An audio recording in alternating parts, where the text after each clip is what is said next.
जय हिंद दोस्तों, स्वागत है आपका अपना YouTube channel student magic club में। और हम हैं ब्यासी। और जो कांग्रेस का अधिवेशन हम पढ़ रहे थे पार्ट 1 गया होगा, आप देखे होंगे, आपको अच्छा लगा होगा और बहुत सारे लोगों का कमेंट भी हम पढ़ते रहते हैं। अब आते हैं कांग्रेस का दूसरा का पार्ट जो है अधिवेशन का लेकर आए हैं और इसमें अंत कर दिया जाएगा कांग्रेस के अधिवेशन का। तो जो जो इम्पोर्टेंट चीज है बस हम उसको अभी ध्यान रखेंगे। चलिए, हम आपको 1907 का सूरत अधिवेशन बता चुके थे कि सूरत में कैसे विभाजन हो गया था गर्म दल और नरम दल नेताओं का। ठीक है, कांग्रेस किस पद्धति पे आगे अब काम करेगी 1907 में यह तय नहीं हो सका, जिससे विवाद हो गया। और उस समय बंग भंग आंदोलन का भी नेतृत्व करना था, तो गर्म दल चाहता था कि हमारे विचारों पे चले और नरम दल का कहना था कि ये हमारे विचारों पे चले, जिसके कारण ये कांग्रेस में थोड़ा सा फूट देखने को मिला है, विभाजन देखने को मिला है। ठीक है, अब इसी सीरीज को हम आगे बढ़ाते हैं। 1910 का अधिवेशन इसलिए आपको ध्यान रखना है क्योंकि इस अधिवेशन में विलियम बिडरबन जो है भाग लिए थे, बात समझिए, अध्यक्षता किए थे। इसलिए आपको ध्यान रखना है 1910 का अधिवेशन, ये अंग्रेज है। और ये 1910 का अधिवेशन कहाँ हुआ था? तो इलाहाबाद में हुआ था बच्चा। कहाँ हुआ था? इलाहाबाद में हुआ था। ठीक है, हल कर दिया आपने। आगे देखिए बिडरबन। उसके बाद देखिएगा 1911 का जो कलकत्ता अधिवेशन है, 1911 में ये कलकत्ता में अधिवेशन हुआ, जिसमें अध्यक्षता कर रहे थे पंडित विशन नारायण धर। पंडित विशन नारायण धर के द्वारा यह अध्यक्षता किया गया। और इसमें विशेष यह है कि पहली बार जो है जनगण मन गाया गया। पहली बार क्या हुआ? जनगण मन गाया गया। दोस्तों, हम पीछे पढ़ चुके हैं 1896 में एक अधिवेशन हुआ था कलकत्ता में, एक है ना, रहीमतुल्लाह सयानी के द्वारा यह अधिवेशन किया गया था, अध्यक्षता किया गया था। और ये भी कलकत्ते में हुआ था। तो इसकी विशेषता यह थी 1896 का कि सबसे पहले उसमें वंदे मातरम गाया गया था। तो ये हम पीछे पढ़ चुके हैं। कार्य की बात ध्यान रखते थे, दोनों जनगण मन, राष्ट्रीय गीत और राष्ट्रीय गान, ये दोनों जो है गाया गया था कहाँ के अधिवेशन में? कलकत्ता के अधिवेशन में। एक गाया गया था 1896 में और दूसरा का जो है 1911 में। एक की अध्यक्षता किए थे रहीमतुल्लाह सयानी और दूसरे की अध्यक्षता कर रहे हैं पंडित विशन नारायण धर। ठीक है, तो इसमें जनगण मन गाया गया था। बात समझे कि नहीं?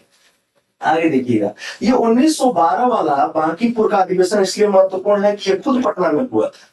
तो पहले पटना में हुआ था। और 1922 का अधिवेशन आप देखिएगा तो वो गया में हुआ। बात समझे कि नहीं? वो क्या हुआ था? गया में हुआ था। तो RN माधोलकर साहब जो है ये अध्यक्षता किए थे पटना की। अगर कांग्रेस का अधिवेशन, बहुत सारे लोग कंफ्यूज हो जाते हैं, पहले कहाँ हुआ था? तो सबसे पहले पटना में हुआ था। तो आप राजधानी को पकड़ के रखिएगा कि सबसे पहला जो है बिहार में कांग्रेस का अधिवेशन हुआ था तो वो बांकीपुर पटना में हुआ था। कहाँ पे हुआ था? बांकीपुर पटना में हुआ था। और इसकी जो है अध्यक्षता किए थे RN माधोलकर साहब किए थे। कौन किए थे? RN माधोलकर साहब। तो इसको गाली वाले टोन पर भी आप ध्यान रखिएगा। 1912 में बांकीपुर। आगे देखिएगा, आगे बढ़ते हैं। उसके बाद जो है थोड़ा सा हम इसको ऊपर करते हैं। अब 1912 का अधिवेशन बांकीपुर में, 1922 का अधिवेशन जो है गया में हुआ था। ये हम 1922 में आएंगे तो बताएंगे। चलिए, इसको हम मिटा देते हैं। और बस तरीका जो बताया जा रहा है याद करने का वो ध्यान रखिएगा। उस तरीके से बस ये दोहराने के लिए है, ये आपको पढ़ाया नहीं जा रहा है, यहाँ रिपीट किया जा रहा है कि आपको ये सब चीजें जो है जल्दी से याद हो जाए। ठीक है, उसके बाद आपको आना है 1915 का बम्बई अधिवेशन। 1915 राउंड फिगर का नंबर है, तो बम्बमा के ये नंबर है, तो बम्बई है। ठीक है, सर सत्येंद्र सिन्हा के द्वारा जो है ये अध्यक्षता की गई। 1915 की अध्यक्षता कौन किया गया था? सत्येंद्र सिन्हा के द्वारा किया गया था। और लॉर्ड वेलिंगटन ने इसमें भाग लिया था। तो ये प्रथम अधिवेशन होगा जिसमें केसी वायसराय ने भाग लिया है। आगे चलकर के ये वायसराय बनते हैं। ठीक है, तो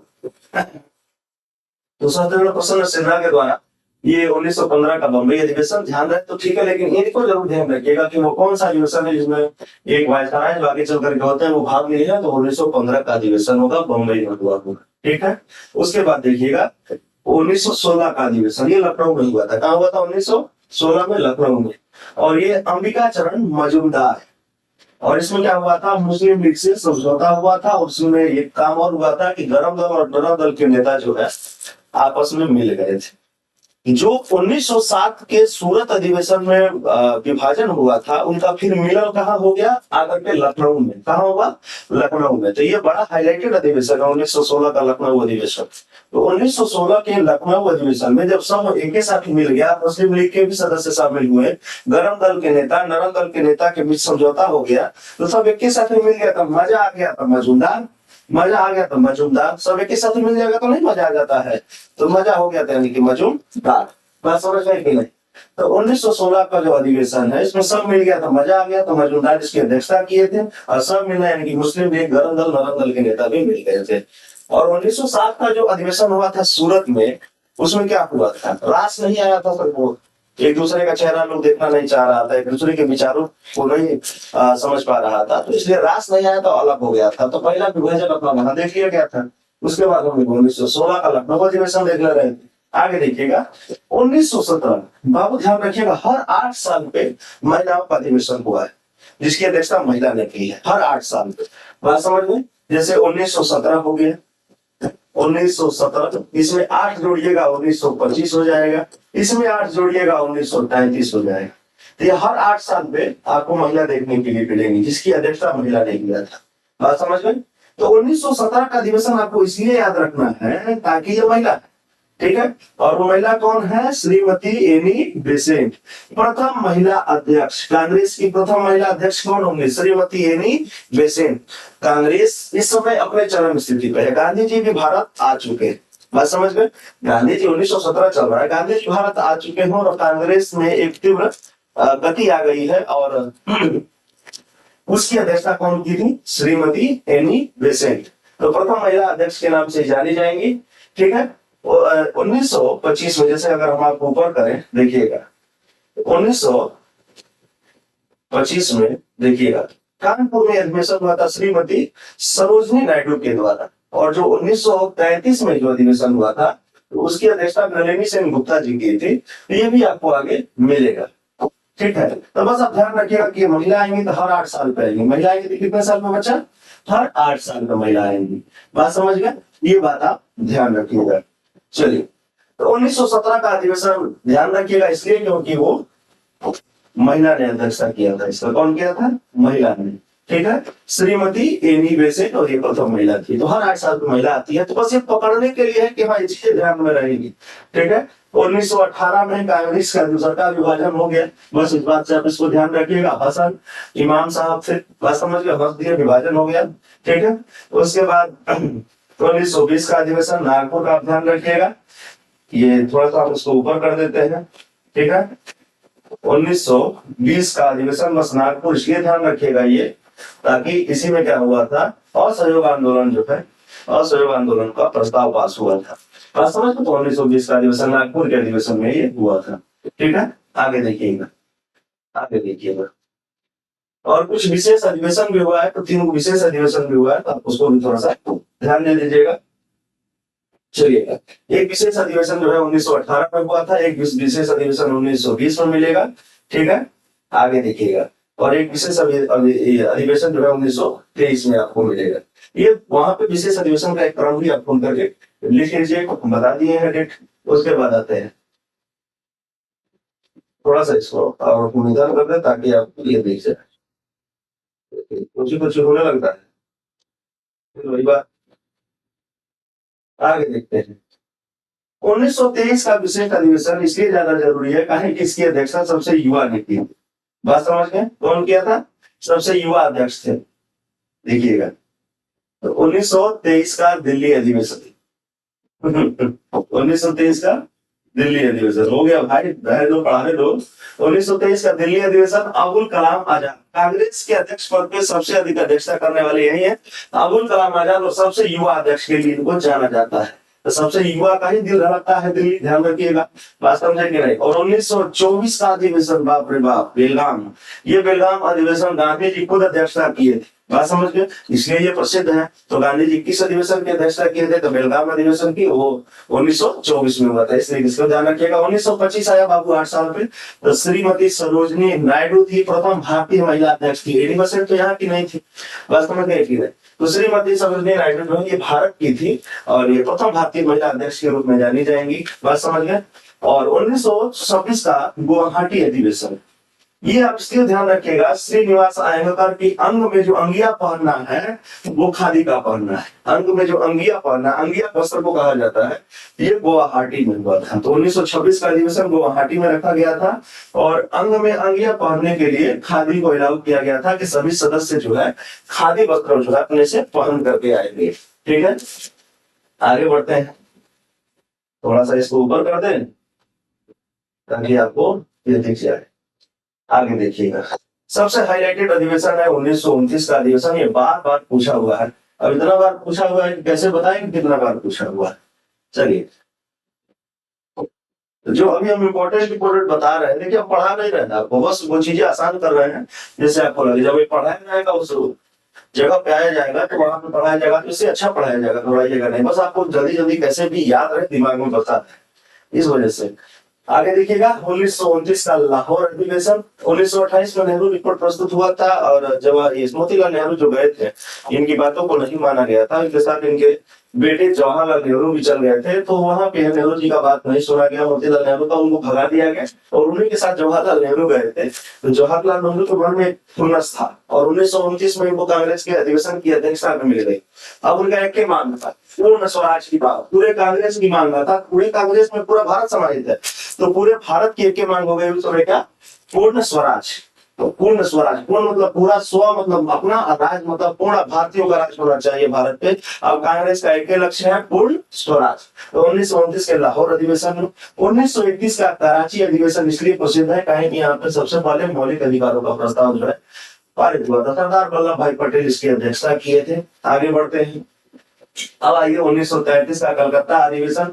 तो 1917 का भी अधिवेशन कलकत्ते में हुआ है, बीच वाला जो है कानपुर में हुआ है 1925 का। आप ध्यान दीजिएगा, तो आपको हम दिखा देते हैं 1917 का अधिवेशन, पहले आप देख लीजिए, इसको कैसे याद रखना है। ठीक है, देखिएगा, थोड़ा सा नीचे आ जाओ भाई। तो 1917 का जो अधिवेशन है बच्चा, 1917 का अधिवेशन ये भी कलकत्ता में। 1917 का अधिवेशन जो महिला अध्यक्षता की थी, ये भी कलकत्ता में हुआ था। 1925 का अधिवेशन देखिएगा, ये कानपुर में हुआ था। और जो है 1933 का जो अधिवेशन है, 1933 का अधिवेशन ये कलकत्ता में हुआ था। ठीक है, तब क से सारा नाम है, क से कलकत्ता 1917, 1925 कानपुर, फिर क से है कलकत्ता 1933। ठीक है, वो एनी बेसेंट थी, ये सरोजनी नायडू है, और 1933 का नलिनी सेन गुप्ता, श्रीमती नलिनी सेन गुप्ता। बात समझे कि नहीं, ये भी अध्यक्षता की थी। चलिए ये देखिए, इस तरीके से इनको ध्यान रखना है कि महिला वाला एक ही बार में निकाल दिया जाए। ठीक है, अब थोड़ा सा ऊपर पढ़ते हैं। और 1937 का अधिवेशन, यह बहुत बार पूछा हुआ है कि कांग्रेस का कौन सा अधिवेशन जो गांव में आयोजित हुआ था, तो 1937 का फैजपुर, 1937 का फैजपुर है। पंडित जवाहरलाल इसकी अध्यक्षता किए थे और गांव में आयोजित ये प्रथम अधिवेशन था। बात समझ गए। 1939 का जो त्रिपुरी अधिवेशन है, ये महत्वपूर्ण। 1938 का, ये दोनों एक ही साथ अध्यापक है, जैसे हम इसको मिटा देते हैं। और ये दोनों अधिवेशन आप एक साथ इसलिए ध्यान रखिएगा क्योंकि हम आपको कहानी बताते थे। 1938 जो हरिपुरा गुजरात में है, बात समझ गए, इसकी अध्यक्षता सुभाष चंद्र बोस ने किया। ठीक है, अगला साल जो है 1939 में त्रिपुरी जो मध्य प्रदेश में है, अब इसकी अध्यक्षता करने के लिए चुनाव कराया। ठीक है, तो महात्मा गांधी के कैंडिडेट थे वो पट्टाभी सीतारमैया, और एक तरफ से सुभाष चंद्र बोस खड़े थे। तो कांग्रेस के लोगों ने सुभाष चंद्र बोस को चुना, क्योंकि 1938 में जो अधिवेशन हुआ था गुजरात के हरिपुरा में, ठीक है, तो सुभाष चंद्र बोस उसकी अध्यक्षता अच्छा किए थे। और थोड़ा सा मानसिक, थोड़ा सा ही कह सकते हैं कि मतभेद था। गांधी जी की तरफ से खड़े हो गए थे, गांधी जी अपना कैंडिडेट खड़ा किए थे पट्टाभी सीतारमैया को, और जो है पट्टाभी सीतारमैया जो है त्रिपुरी के अधिवेशन में जब वोटिंग हुआ तो पट्टाभी सीतारमैया हार गए। अब पट्टाभी सीतारमैया हार जाने के कारण गांधी जी के मन में थोड़ा सा दुख हो गया। अब उनके दुख को सुभाष चंद्र बोस देख नहीं पाए, नहीं कि ठीक है कोई बात नहीं, हम अध्यक्षता आप नहीं करेंगे, तो स्वयं इन्होंने क्या कर दिया, त्याग पत्र दे दिया। क्या दे दिया, त्याग दे दिया, और अध्यक्ष पद से हट गए थे। बात समझ गए। उसके बाद पट्टाभी सीतारमैया के पास गया, तो चलिए अध्यक्षता कर दीजिए, तो बोले कि नहीं अब हार चुके हैं तो हम अध्यक्षता नहीं करेंगे। तो फिर बुलाया गया था श्री राजेंद्र प्रसाद को। किसे बुलाया गया था, डॉक्टर राजेंद्र प्रसाद को बुलाया गया था। तो ये त्रिपुरी जो संकट आया था, यही कहानी है त्रिपुरी संकट का, जो कांग्रेस अधिवेशन में आया था, ये कहानी, इसको ध्यान रखिएगा। 1940 से लेकर के देखिए 40 रामगढ़, ये उस समय तत्कालीन बिहार में था, तत्कालीन बिहार में था। रामगढ़ जो है रजरप्पा जाने की, रजरप्पा छिन्नमस्तिका भवानी जो झारखंड में मंदिर है, उनके जाने में ये क्रम पड़ता है। तो 1940 में जो है रामगढ़ का एक जगह पड़ता है रामगढ़, तो उस समय तत्काल में तो वो बिहार था। ठीक है, तो ये बिहार में हुआ तीसरा, बात समझे कि नहीं। और अब्दुल कलाम आजाद, अब्दुल कलाम ने, अब्दुल कलाम आजाद इसकी अध्यक्षता किए थे। हम आपको गया वाला अधिवेशन थोड़ा सा स्किप कर गए थे, आइए एक बार हम गया का अधिवेशन पढ़ते हैं।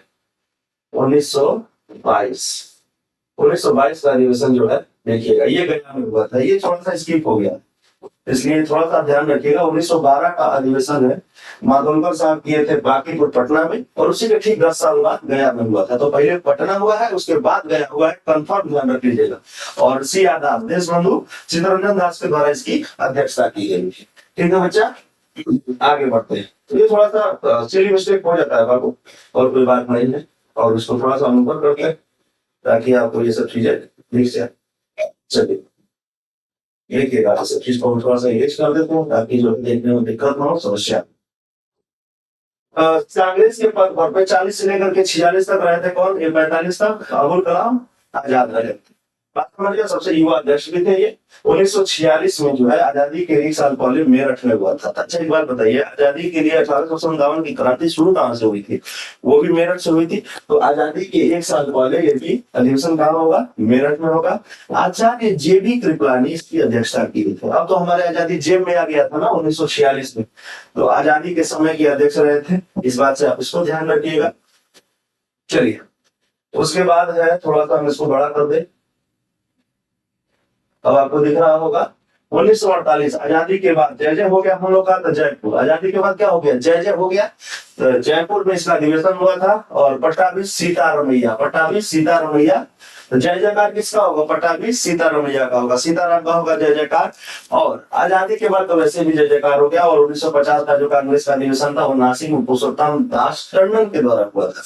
बात समझ के अध्यक्षता किया था इन्होंने, और गांधी जी के द्वारा सलाह दिया गया था कि कांग्रेस को जो है आजादी के बाद भंग कर देना चाहिए। एक ऐसा भी स्टेटमेंट टाइप का प्रश्न पूछेगा। और आप यहाँ देखिएगा, ये इंपॉर्टेंट चीज है, जो 1 2 3 4 5 लिखा हुआ है, ये वीडियो लंबा हो जाएगा, जिसके कारण जो है थोड़ा सा इसको ऊपर कर देते हैं। ये जितना भी लिखा हुआ 1 2 3 4, तो देखिएगा कांग्रेस के अधिवेशन में 1 2 3 4 जो है कहीं नहीं लिखा होगा, जैसे हम आपको यही दिखा देते हैं। ठीक है, यहाँ ध्यान से अगर देखिएगा, यहाँ ध्यान से देखिएगा, तो ये यहाँ पे 1 लिखा हुआ है, ये इसी अधिवेशन की बात करना चाह रहा है। बात समझ गए कि नहीं, यहाँ पे 2 लिखा हुआ है, तो ये जो 2 कह रहा है, ये जो 2 कह रहा है, ये उसी चीज को कह रहा है। तो आप इस चीज को देख लीजिएगा। ठीक है, का कांग्रेस को पिता कहा गया था, ये भी आप ध्यान रखिएगा। तो ये जो छोटा छोटा चीज है जिसको आज हम लोगों ने खत्म किया कांग्रेस का अधिवेशन। और उम्मीद करते हैं आपको ये वीडियो अच्छा लगा होगा। अगर वीडियो अच्छा लगा हो तो लाइक शेयर सब्सक्राइब कीजिए, हमारे परिवार को बड़ा बनाइए, आपके परिवार अपने परिवार को बड़ा बनाइए, एम्बुलेंस को रास्ता दीजिए। और मिलते हैं अगले वीडियो में, अपना ख्याल रखिए, तब तक के लिए जय हिंद।